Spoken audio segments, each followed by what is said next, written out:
হবে? আপনি যে বাড়িতে কোরআন পড়বেন এতে লাভ কি আছে? আল্লাহর নবী জনাবে মুহাম্মদুর রাসূলুল্লাহ সাল্লাল্লাহু আলাইহি সাল্লাম বললেন, কোনো পুরুষ বা মহিলা যে কেউ বাড়িতে যদি কোরআন তেলাওয়াত করে তার রুজিতে আল্লাহ বরকত দেবে, তার রুজিতে আল্লাহ বরকত দেবে। এটা কি আপনার বিশ্বাস হয় না মায়া আমার, বোনেরা আমার, যে কোরআনের কারণে গোটা রমজান মাসটাকে সম্মান মাস বলল, তাহলে সেই কোরআন যদি বাড়িতে তেলাওয়াত করা হয় তাহলে কি সম্মানের রুজি আপনি পাবেন না? আপনার কি বিশ্বাস নেই? আল্লাহর ওপরে বিশ্বাস করুন, ওয়ালা রব্বিহিম ইয়াতাওয়াক্কালুন, আল্লাহর ওপরে পূর্ণ ভরসাবান হন, আল্লাহ আপনার রুজিতে বরকত দেবে।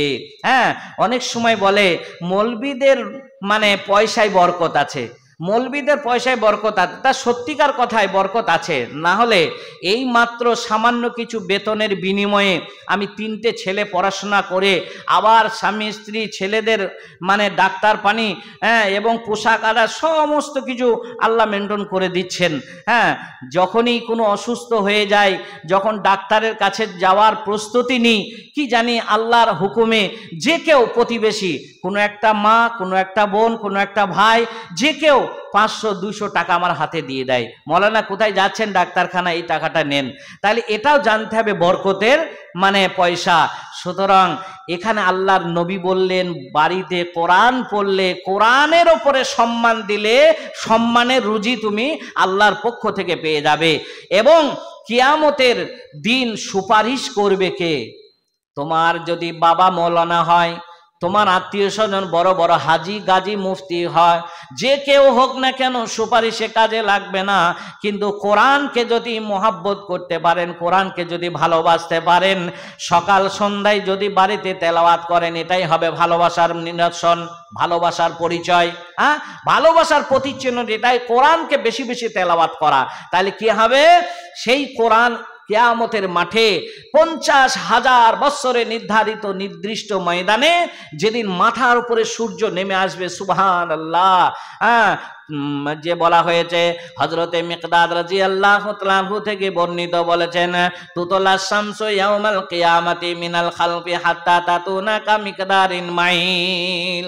সুবহানাল্লাহ, আপনি চোখের পানি ধরে রাখতে পারবেন না যদি এই হাদিসগুলা সামনে রেখে আপনি যদি দুনিয়া করেন।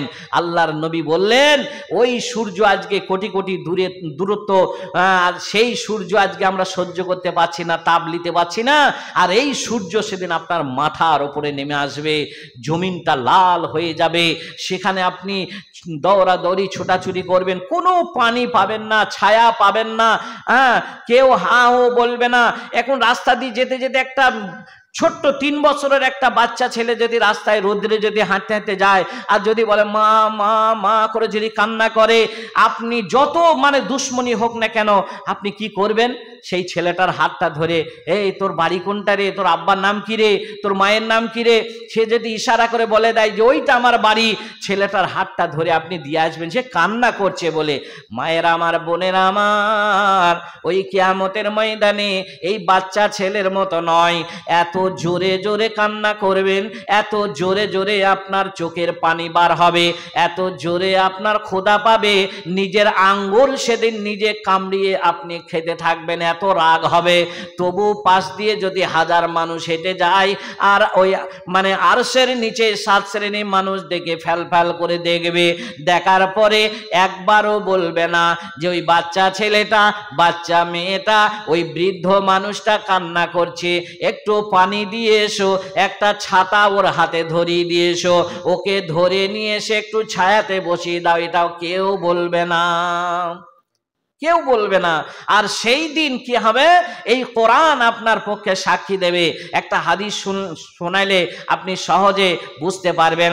আন আবি সাঈদিন রাদিয়াল্লাহু তাআলা আনহু আন্নান নবী সাল্লাল্লাহু আলাইহি ওয়াসাল্লাম ক্বালা মান ক্বারা সূরাতুল কাহফি ফি ইয়াউমিল জুমআতি আযালাহুন নূরু মা বাইনাল জুমআতি।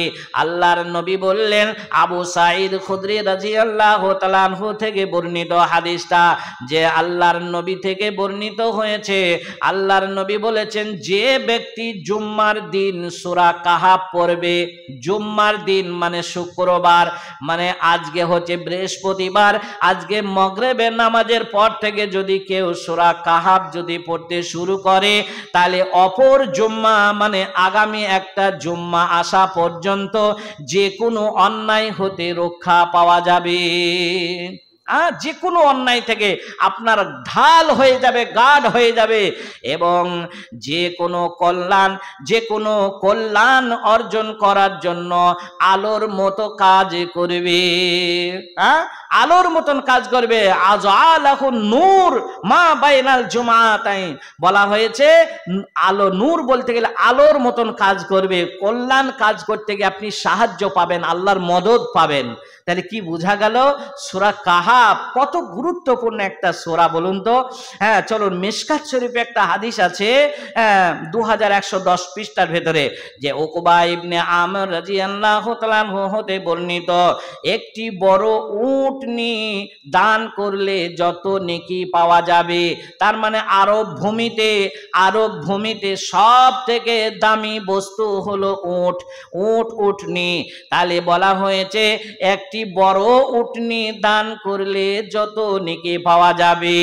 কোরআনের একটি আয়াত, কোরআনের একটি শব্দ, কোরআনের একটি মানে শব্দ বা আয়াত যদি মসজিদে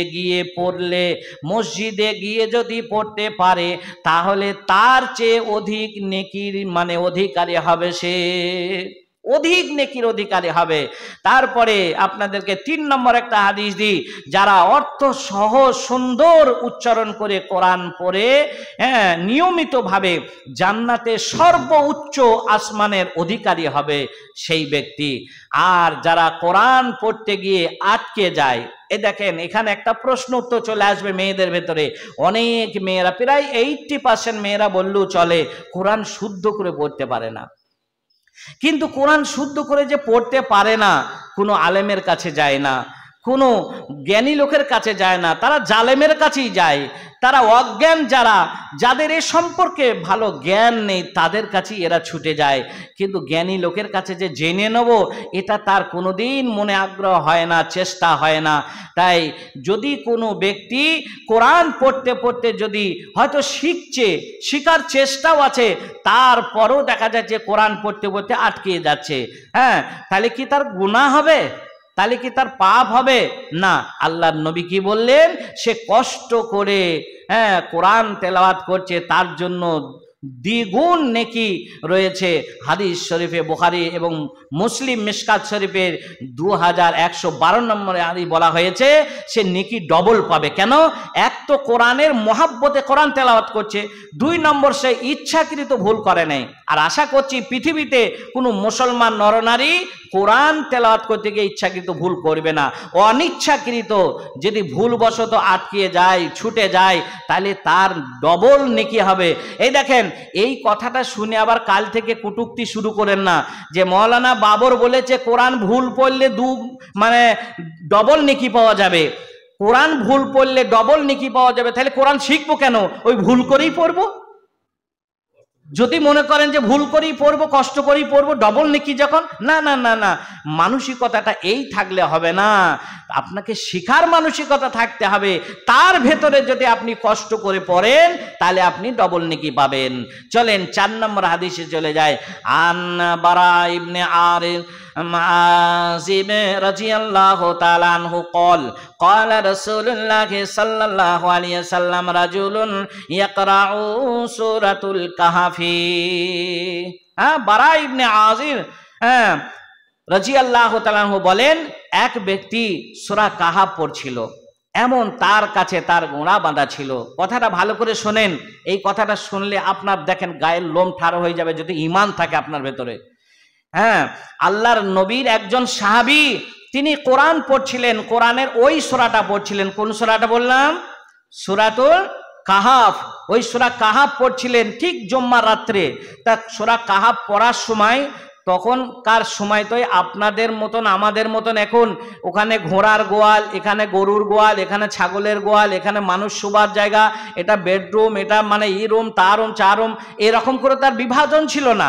তখন ওই একই জায়গায় সব তাম্বু খাটিয়ে, ওদিকে ঘোড়া, এদিকে উট, এদিকে মানুষ, এদিকে খাবারের পাত্র, এইভাবেই তারা দিন কাটিয়েছে। এত সুখের দিন তাদের কাটেনি যারা কোরআন মেনেছে, যারা হাদিস মেনেছে। তা এইভাবে তারা পাশে ঘোড়া বাঁধা ছিল, আর সেই অবস্থায় কোরআনে সূরা কাহাফ পড়ছিল। তা যখনই সূরা কাহাফ পড়ছিল, ওই সূরা কাহাফ পড়তে পড়তে পড়তে হঠাৎ করে দেখতে পেল মাথার উপরে আকাশটা মেঘাচ্ছন্ন ভাব, মানে মেঘের মতো কালো হয়ে গেছে। ওই কালো বর্ণটা দেখার পরে আস্তে আস্তে আস্তে আস্তে মনে হচ্ছে আকাশ থেকে ওই কালো বর্ণটা আমার কাছে নেমে আসে। আর এই দৃশ্যটা, এই চিত্র দেখার পরে আমার পাশে যে ঘোড়াটা বাঁধা ছিল, ওই ঘোড়াটা মানে তরাম তরাম করে লাফাতে শুরু করেছে। এত জোরে লাফাচ্ছে মনে হচ্ছে দড়িটা কেটে পালিয়ে যাবে। আমি কোরআনটা তেলাওয়াত করতে বন্ধ করে দিলাম, আর আকাশটা পরিষ্কার হয়ে গেল, ঘোড়াটা লাফাঝাপা বন্ধ হয়ে গেল। আবার আমি সূরা কাহাফ যখন আউযু বিল্লাহি মিনাশ শাইতানির রাজিম বিসমিল্লাহির রহমানির রহিম বলে যখন শুরু করে দিলাম, আবার মেঘটা মানে ঘন হয়ে গেল। ওই মেঘের কালো মানে আকারটা এসে আমার কাছে আসছিল আস্তে আস্তে। আবার দেখে ঘোড়াটা লাফাতে শুরু করলো। আবার আমি কোরআন বন্ধ করে দিলাম। এইভাবে একবার পড়ি, একবার বন্ধ করি। যখন বন্ধ করি তখন লাফাঝাপা বন্ধ হয়ে যায়। যখন কোরআন তেলাওয়াত করতে শুরু করি তখন আবার ঘোড়াটা লাফাতে শুরু করে। আল্লাহর নবী জনাবে মুহাম্মদুর রাসূলুল্লাহ সাল্লাল্লাহু আলাইহি সাল্লামের কাছে আমি আপনাদেরকে গল্প শোনাইনি, হাদিস বুখারী মুসলিম বলছি। আল্লাহর নবীর কাছে এই ঘটনা সকাল বেলায় নবীকে বললেন, নবীজি বললেন যে ওটা ছিল ফেরেশতার দল। ওটা আকাশপথে যেটা দেখেছো ঘন মেঘ, ওটা মেঘ নয়, ওটা মেঘ নয়, কালো বর্ণ নয়। সাহাবারে তুমি ভুল করে ফেলেছ। এইভাবে কোরআনটা তুমি তেলাওয়াত বন্ধ না করে যদি সকাল পর্যন্ত যদি তুমি তেলাওয়াত করতে পারতে, তাহলে ওই মানে ফেরেশতার দলটা তুমি নিজে চোখে দেখতে পেতে। হ্যাঁ, সুবহানাল্লাহ। যে কোরআনের কত মানে গুরুত্ব, কোরআনের কত মান দেখেন। হ্যাঁ, কোরআন তেলাওয়াতের মাধ্যমে লক্ষ লক্ষ ফেরেশতারা এসে ভিড় জমাতে আসে। আর সেইটা ঘোড়া, অবলা, পশু, জানোয়ার সে বুঝতে না পেরে মনে করছে কিছু একটা হয়তো আমার উপরে আক্রমণ হবে, এই জন্য সে লাফাঝাপা করতে শুরু করেছে। মায়ের আমার, বোনেরা আমার, পরিষ্কার বুঝতে পারা যাচ্ছে এখান থেকে কি, যে কোরআন তেলাওয়াত করলে বাড়িতে কিভাবে বরকত হবে। দেখেন, যদি আপনি বাড়িতে আজকে সূরা কাহাফ পড়তে পারেন, তাহলে আপনার বাড়িতে ওই মেঘের মতন মানে ঝাঁকে ঝাঁকে ঝাঁকে ফেরেশতার দল আসবে, আপনার বাড়িতে বরকত আসবে, আপনার বাড়িতে উন্নতি হবে, আপনার বাড়িতে বালা মুসিবত উঠে যাবে, আপনার বাড়িতে মানে ইমানি জাজবা আরো মানে বেড়ে যাবে। এগুলা যদি মনে রেখে, যদি লক্ষ্য রেখে যদি আপনি কোরআন তেলাওয়াত করেন, অবশ্যই অবশ্যই আপনি এর মর্যাদা অধিকারী হবেন। তারপরে 5 নম্বর হাদিস, আন উসমান ইবনে আফফান রাদিয়াল্লাহু তাআলা আনহু قال قال رسول الله صلى الله عليه وسلم খায়রুকুম মান তাআল্লামাল কোরআন ওয়া আল্লামা। কত সুন্দর কথা বলছেন। আপনি কোরআন জানেন, অনেক সময় বলে কোরআন, মৌলভী সাহেব তো বললো কোরআনের এত মান, কোরআনের এত গুরুত্ব, ঠিক আছে আমার ভাই তো জানে না, আমার প্রতিবেশী জানে না, তাহলে ও না জানুক ভালোই হলো, তাহলে ও আর পেল না, ও আর পেল না, আমি তো পাবো, আমার বাড়িতে তো হবে না। এই হিংসাপনা থাকলে হবে না। এই হিংসাপনাকে আল্লাহ ক্ষমা করবে না। আপনার মানসিকতা কি থাকবে? আল্লাহর নবী সে কথাটা বলছেন, খায়রুকুম মান তাআল্লামাল কোরআনা ওয়া আল্লামা। আল্লাহর নবী বললেন, তুমি কোরআন নিজে পড়ো, নিজে জানো, নিজে বোঝো, এবং অপরকে তুমি সেটা বোঝানোর চেষ্টা করো। এটা কি হবে? সব থেকে মূল্যবান, সব থেকে তুমি মানে ভালো মানুষ রূপান্তরিত হবে। হ্যাঁ, 6 নম্বর বলছেন, কোরআন শিখতে সময় লাগবে যতদিন, ততদিন পর্যন্ত ছোট ছোট সূরাগুলি দিয়ে তুমি নেকি সঞ্চয় করো। এখন তো কোরআন তুমি শেখো নি, কেবল কায়দা শেষ করেছো, আম্মা পড়া তুমি হয়তো শুরু করছো, কি হয়তো কায়দা শেষ পাতায় চলছে তোমার। আল্লাহর নবী বললেন এর ফাঁকে তুমি সূরা ইখলাস বেশি বেশি পড়ো। কুল হুয়াল্লাহু আহাদ আল্লাহুস সামাদ লাম ইয়ালিদ ওয়া লাম ইউলাদ ওয়া লাম ইয়াকুল লাহু কুফুয়ান আহাদ। এই সূরাগুলা বেশি বেশি তুমি পড়ো, তাহলে কোরআন তেলাওয়াতের সমপরিমাণ তুমি নেকি পাবে ইনশাআল্লাহ। হ্যাঁ, তারপরে একটা কথা, শেষ কথায় চলে আসি। কোরআনের অবদান ভালো করে শুনে নেন। আল্লাহর নবী জনাবে মুহাম্মদ রাসূলুল্লাহ সাল্লাল্লাহু আলাইহি ওয়াসাল্লামের হাদিস তো শুনলেন। একজন সুবিখ্যাত বিজ্ঞানীর কথা আপনাদেরকে বলে দিই। কোরআন তেলাওয়াত করতে করতে চোখের পানি আসবে, যার কোরআন পড়তে পড়তে যার হৃদয়টা নরম হবে, কোরআন পড়তে পড়তে যার চোখটা ভিজে যাবে, জানবেন সে কামিয়াব, সে আল্লাহর কাছে দামি মানুষ। কেন? একটা প্রমাণ দিয়ে আপনাদেরকে। বিজ্ঞান মোহাম্মদ বাসির বলে একজন সুবিখ্যাত মানুষ ছিলেন, পণ্ডিত মানুষ ছিলেন। তিনি একদিন মানে নামাজ পড়ে, নামাজের পরে কোরআন তেলাওয়াত করতে শুরু করেছেন। সূরাটার নাম হলো সূরা ইউসুফ। কি বললাম? সূরা ইউসুফ বলে একটা সূরা আছে কোরআনে, দেখবেন 114টার ভেতরে সূরা ইউসুফ বলে একটা সূরা আছে। তা ওই সূরাটা তেলাওয়াত করতে করতে করতে 1 নম্বর আয়াত থেকে শুরু করেছেন আলিফ লাম মিম আলিফ লাম রা তিলকা আয়াতুল কিতাবিল মুবিন ইন্না আনজালনাহু কুরআনান আরাবিয়্যান লাআল্লাকুম তাকিলুন নাহনু নাকুসু আলাইকা আহসানাল কসাসি বিমা আওহাইনা ইলাইকা হাযাল কুরআন ওয়া ইন কুনতা মিন ক্বাবলিহি লামিনাল গাফিলিন।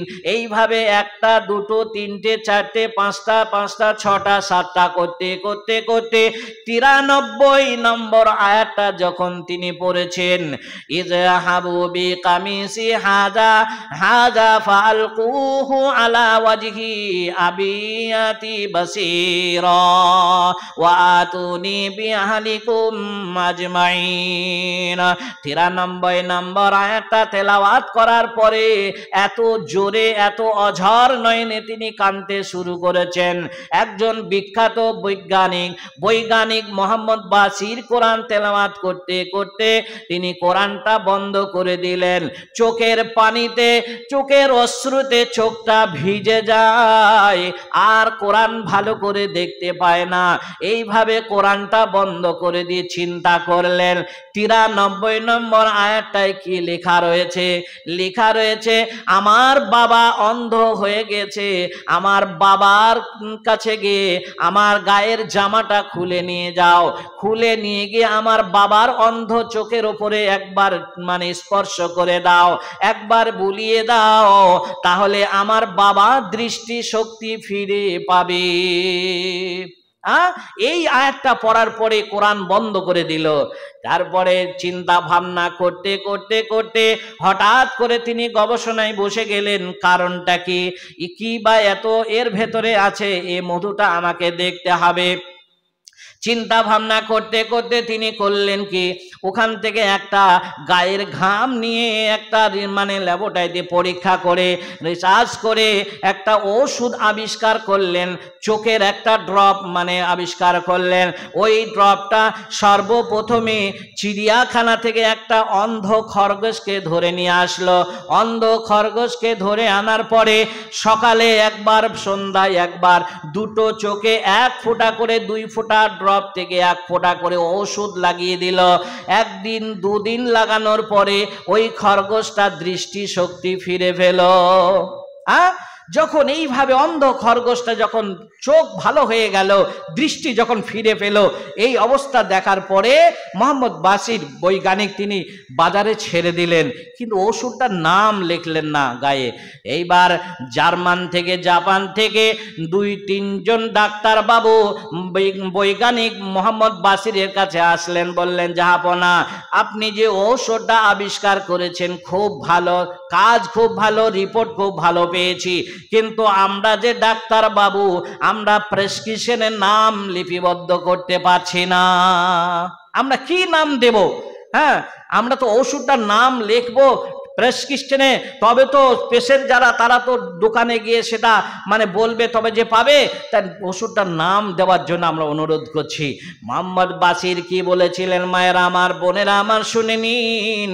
সেদিন বলেছিলেন, শুনে নাও, ডাক্তার বাবুদের লক্ষ্য করে বলছেন, আমি এই ওষুধটার আবিষ্কারের পূর্বে যত ওষুধ আমি আবিষ্কার করেছি সব কোনোটা একটা গাছের পাতা থেকে, গাছের মাথা থেকে, গাছের ছাল থেকে, গাছের শিকড় থেকে, কোনোটা মাটি থেকে, মাটির উপর থেকে, নিচে থেকে, পানি থেকে, পানির ভেতর থেকে, অমুক পোকা, অমুক জন্তু থেকে ইত্যাদি সব কিছু যেখান থেকে নিয়েছি সেখান থেকে আমার নামটা দেওয়াটা সহজ ছিল।